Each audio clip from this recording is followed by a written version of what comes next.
right, guys, we're back again, and there's another way that you can warp a loom that I want to show you today.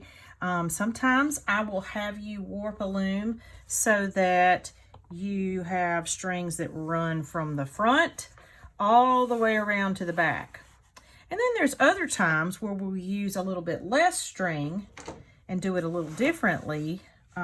So I want to show you that way today. All right, so you're going to have string for warping. And remember, the warp strings are the strings that run top to bottom on your loom.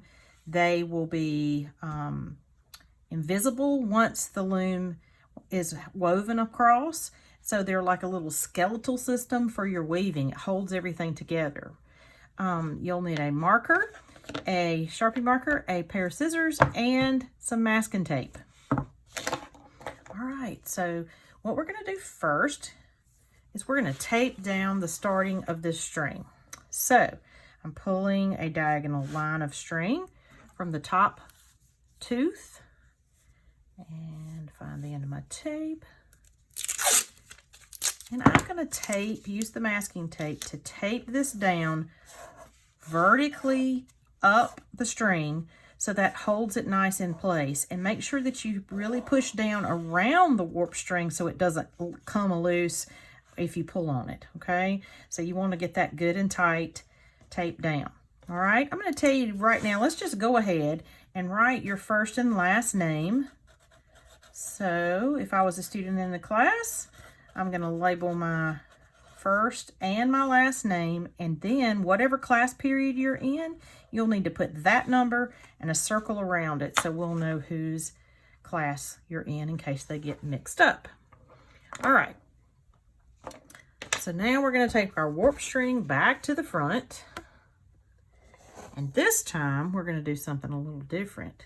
When you bring it down to the bottom, pulling it nice and tight, we're wrapping it around the tooth. So see, that's the way it looks on the back.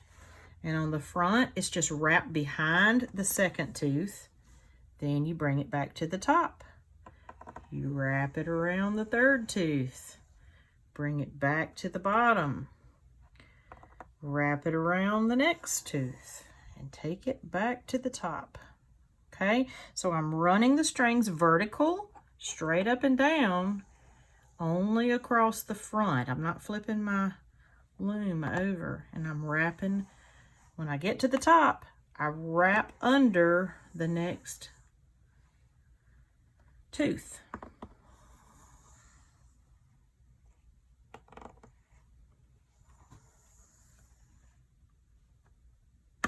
Okay, so I'll flip this over at this point so you can just see what's going on the back. All that's happening is it's wrapped around the back of the tooth at the top and at the bottom.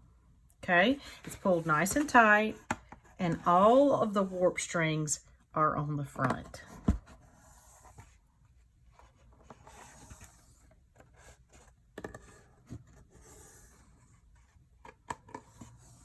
All right, this is going pretty fast. Now I'm to the end. So all of my strings running vertical, up and down, nice and straight, good and tight, like a guitar or harp.